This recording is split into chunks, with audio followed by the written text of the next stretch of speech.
दोस्तों, आज मैं संत कबीर की पावन धरती मगहर कबीर चौरा पर आ गया हूँ और नमन करता हूँ ऐसी धरती को, ऐसे संत को जिन्होंने पूरे संसार को मानवता का पाठ पढ़ाया, आडंबर का खंडन किया।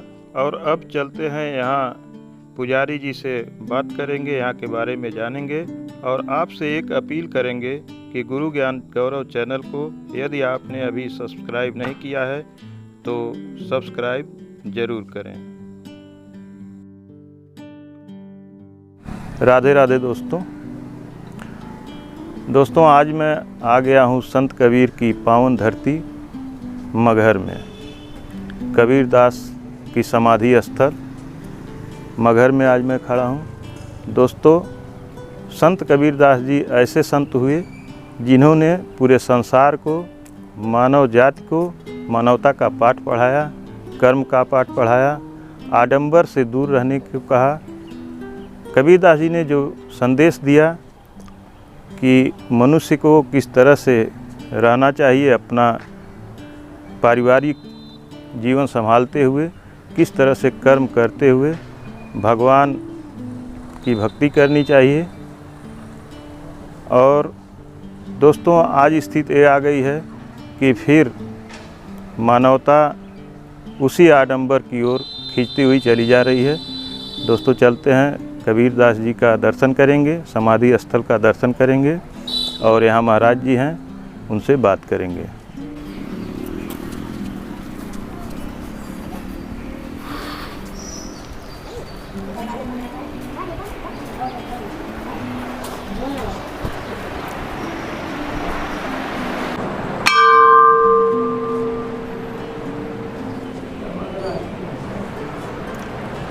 दोस्तों, आप देख सकते हैं ये महान संत कबीरदास जी की समाधि स्थली है।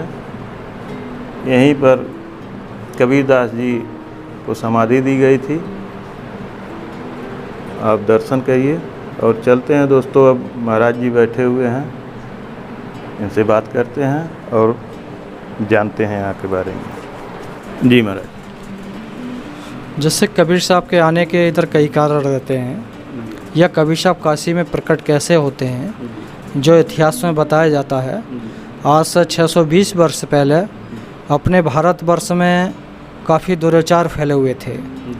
जो अपने हिंदू रीति रिवाज के अनुसार हिंदू मानते थे, अपने को ऊंचा मानते थे और अन्य समाज के लोगों को नीचा मानते थे।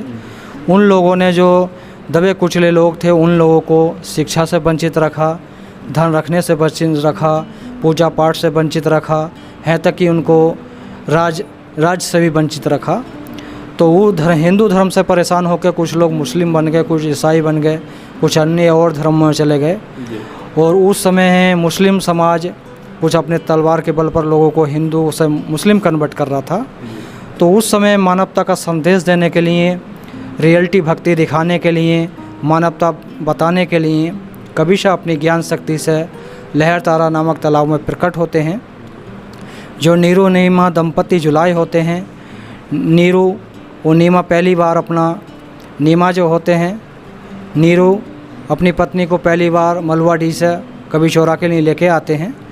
तो उस समय जेठ का महीना होता है, तो गर्मी तेज़ होती है, उनको पानी पीने की जिज्ञासा होती है उनकी पत्नी को। तो उस समय पानी पीने का साधन तालाब या नदी था। तो उनकी पत्नी पानी पीने के लिए पोखरा लहर तारा में जाती हैं। जो लहर तारा उस समय 90 एकड़ का था, जो गंगा नदी से मिलता था और उसमें गंगा नदी का पानी आता रहता था।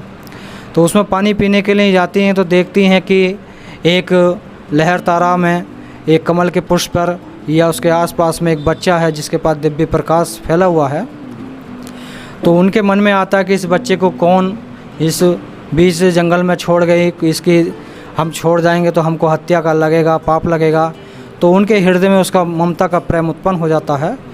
पति पत्नी में दोनों बहस भी होता है कि आप पहली बार मैके से ससुराल जा रही हैं, सामाजिक लोग क्या कहेगा। तो नीरू कहते हैं कि नीरू की पत्नी कहती है, नीमा की मुझको समाज से क्या लेना देना, सतता आप जानते और ईश्वर जानता है। तो दोनों में समझौता हो जाता है। कबीर साहब को बाल रूप में अपना उठाकर कबीर चौरा बनारस में उनका नेहरू टीला पर पालन पोषण होता है। तो उसके बाद कबीर साहब वहीं से उनका देश दुनिया में प्रचार प्रसार होता है। कबीर साहब काशी छोड़कर मगहर आते हैं, या मगहर, इस क्षेत्र का नाम मगहर कैसे पड़ता है? इस क्षेत्र के कबीर साहब के आने से पहले इस क्षेत्र में बौद्धिस्ट संत लोग ज़्यादा रहते हैं, जो बौद्ध भिक्षुक होते हैं, जो बौद्ध गया से लेकर सिराबस्ती के लिए आते जाते रहते हैं। कुछ लुटेरे टाइप के लोग इस क्षेत्र के उन संतों को परेशान करते हैं, तो बौद्ध धर्म के संत लोग इस क्षेत्र का नाम मार्गहर डाल देते हैं। मार्ग माने रास्ता, हर माने समान। सिलसिला चलता रहता है। उस समय बौद्ध धर्म देश दुनिया में बहुत प्रचार प्रसार करता है। सभी जाति के लोग, सभी धर्मों के लोग बौद्ध धर्म को ग्रहण करने लगते हैं, क्योंकि बौद्ध धर्म में भी कर्मकांड या जातिवाद नहीं माना जाता है। सब जाति के लोग, सब धर्मों के लोग उससे प्रभावित होने के बाद बौद्धिस्ट होने लगते हैं।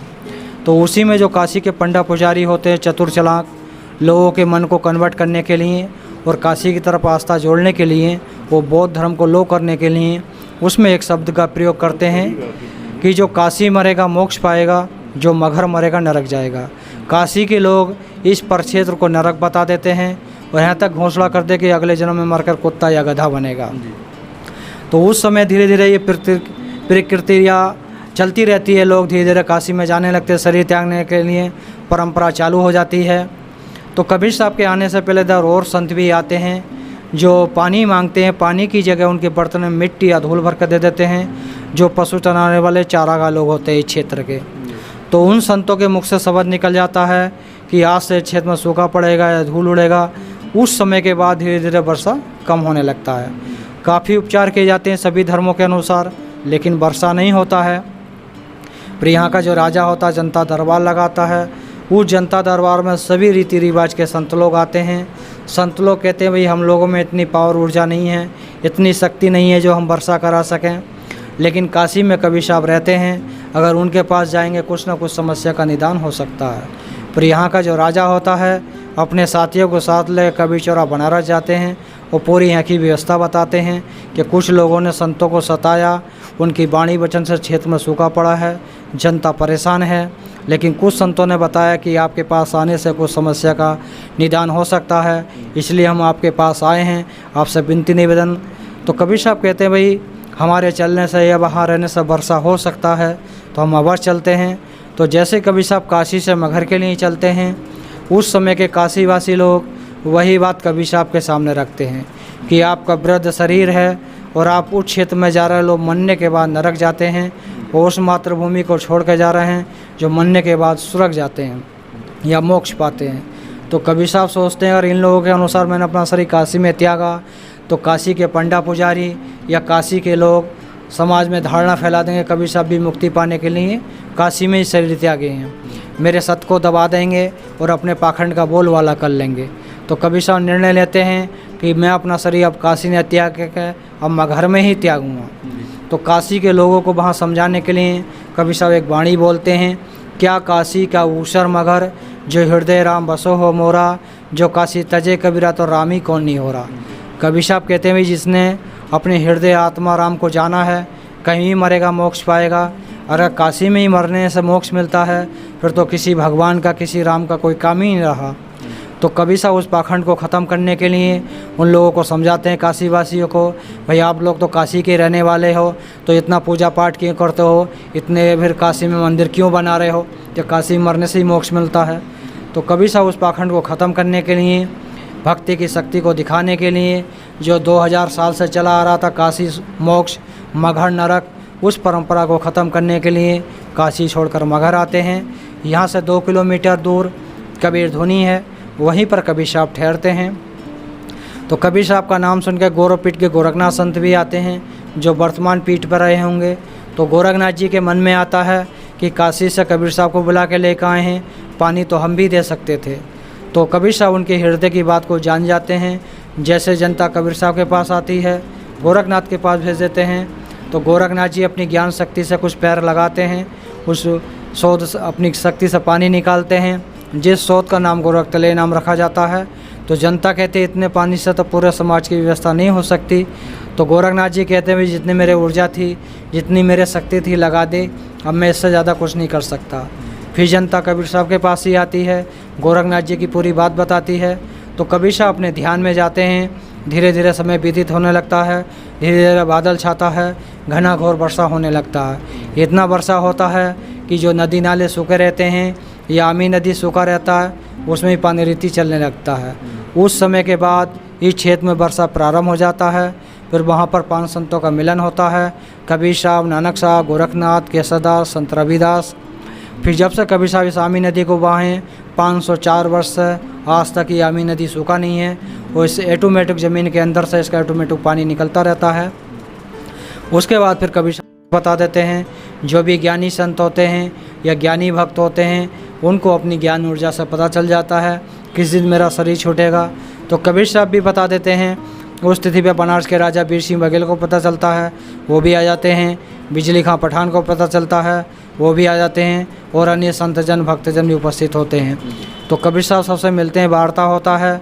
कबीर साहब कहते हैं, भाई जब तक झोंपड़ी के अंदर से आवाज़ आता रहे, जब तक झोंपड़ी नहीं खोल के देखना, आवाज़ आना बंद हो जाता, झोंपड़ी खोल कर देख लेना। ऐसे ही होता। कबीर साहब अंदर चले जाते हैं, झोंपड़ी बाहर से बंद करा देते हैं।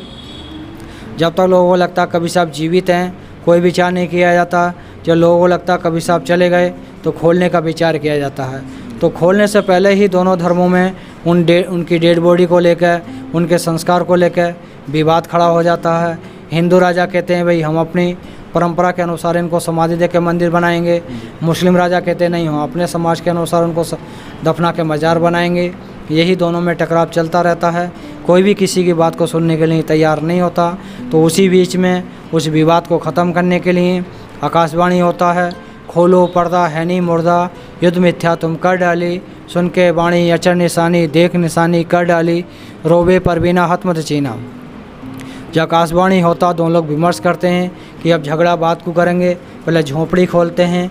झोंपड़ी खोलते हैं तो उस जगह फूल और चादर मिलता है, शरीर नहीं मिलता। उसी का हिंदू लोग यहीं पर समाधि मंदिर स्थापित कर देते हैं और मुस्लिम लोग वहाँ पर मज़ार स्थापित कर देते हैं। झगड़ा दोनों का समाप्त हो जाता है। वो कबीर साहब ने अपने जीवन काल में कहा भी है, हिंदू कहूँ तो हो नहीं, मुसलमान भी ना है, 5 तत्व का पुतरा खेले गए वह माए। कबीर साहब ने कहा कि हमारी जो बॉडी बनी है 5 तत्व से बनी है, ना ये हिंदू है, ना मुस्लिम है, ना सिख है, ईसाई है। अब जिस परिवार में, जिस परंपरा में उसका पालन पोषण होता है, उसी के अनुसार उसका पूजा पद्धति हो जाती है, वही उसका धर्म हो जाता है।